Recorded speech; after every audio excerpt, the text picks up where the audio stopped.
Lorsque j'avais 15 ans, il faut dire qu'il vendait de la drogue. Et de là, il consommait même la drogue. Et il m'avait confié de marcher la drogue, afin que ces clients qui viennent, que je puisse les servir. Et c'est comme ça, j'ai commencé à vendre de la drogue. À l'âge de 15 ans, je vendais de la drogue à ces clients.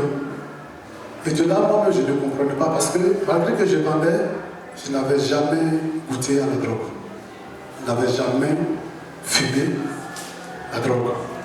Mais néanmoins, je vendais pour avoir de l'argent, pour que mon père puisse s'occuper de la famille que nous sommes.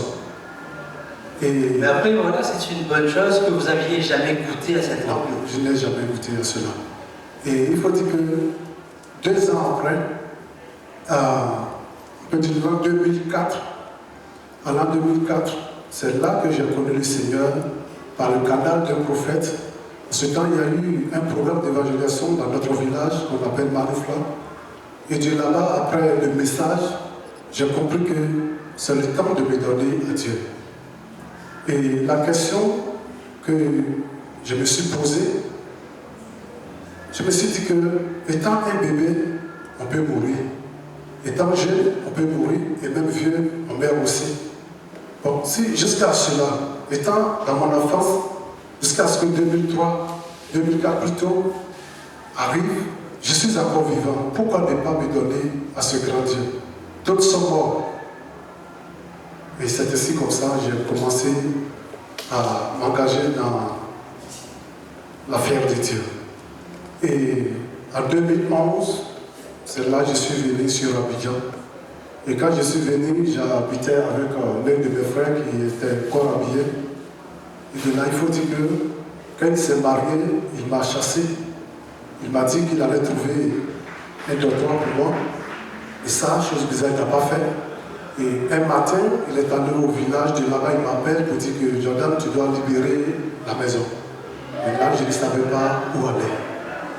Et Dieu, dans son amour, puisque c'est ici que je priais, de là, j'ai expliqué le problème à notre pasteur, Aka Ange, Patricia.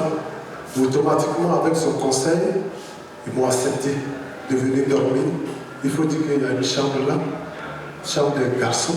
C'est là que je dormais. Et là, j'ai passé, je peux dire, 4 ans. Oui, 4 ans.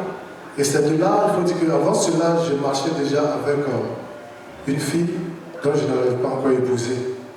Étant ici, avec l'enseignement que j'ai reçu, venant du pasteur, venant des hommes de Dieu, il a fallu que je m'abstienne pour pouvoir rentrer dans le lien du mariage. Et je suis resté là, ici. Après la dot, on a eu, par la grâce de Dieu, on a eu de l'argent, je suis allé faire la dot et je me suis marié. Il faut dire que avant cela, ça n'a pas été facile parce que Dieu m'a fait passer par un brisement. Et ce qui est bon, c'est que Dieu, le diable n'a pas le pouvoir de briser un enfant de Dieu. À moins que toi, enfant de Dieu, tu as laissé la porte ouverte à l'ennemi. C'est Dieu qui brise, c'est Dieu qui répare et c'est Dieu qui rétablit. Et c'est comme ça, étant ici, j'ai vu que vraiment, c'était un temps de brisement dans ma vie. Pour dire que même quand tu es un enfant de Dieu, que tu as appelé, Dieu a tout, il a le pouvoir de tout faire. Mais malgré cela, son amour qu'il a pour toi, il te fait forcément passer par un brisement. Et Dieu nous façonne. Dieu nous façonne. Et de là, Dieu m'a façonné. J'ai compris comment il faut suivre le Seigneur dans ce ministère. Aujourd'hui, par la grâce de Dieu, et mes programmes, la prédication, la direction, aujourd'hui, par la grâce de Dieu, Dieu est en train de faire des choses merveilleuses dans ma vie. Il faut dire que moi qui n'ai pas eu le diplôme en marketing, aujourd'hui, par la puissante main de Dieu, et j'ai travaillé dans une grande boîte aujourd'hui, et de là, ils m'ont donné même une voiture de service. Je pense bien que Dieu est en train de faire dans ma vie. Donc si je n'avais pas connu, peut-être certainement j'allais rester dans l'histoire de la drogue, et là, un jour, peut-être que j'allais être enfermé en prison quelque part. Et de là-bas, peut-être ne pas connaître même le Seigneur. Et je vais bénir le Seigneur pour tout ce qu'il fait pour moi et pour aussi ma famille. Et comme le thème de ce matin pouvait nous dire que la reconnaissance, comme je le disais, la reconnaissance, tous, lorsque les 10 lépreux étaient Dieu, par son amour, les a guéris, ils sont partis, il y a eu un seulement qui est revenu sur ses pas, et pour reconnaître ce que Dieu a fait dans sa vie.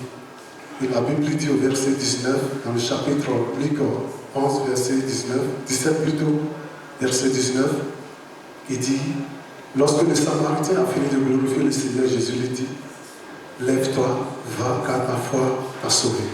Et ce matin, je vais m'appuyer encore sur ce thème. Certainement, nous pouvons tomber malades, Dieu va nous guérir. Mais cette même maladie peut encore revenir si nous ne sommes pas reconnaissants. Pour que nous soyons sauvés, il faut que nous soyons reconnaissants.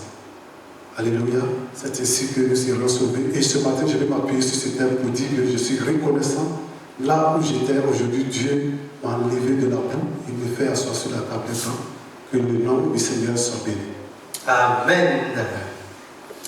C'est ainsi que s'achève cet after-culte spécial en Côte d'Ivoire. Merci à toute l'équipe qui a contribué à la réalisation de cette émission. Merci aux techniciens son, merci aux caméramans. Alors, vous pourrez retrouver cette émission sur la chaîne YouTube visuelle Stam Gospel et aussi sur le Facebook de l'Église. Merci de nous avoir suivis et très bonne soirée sur Visuel Stam Gospel. À bientôt.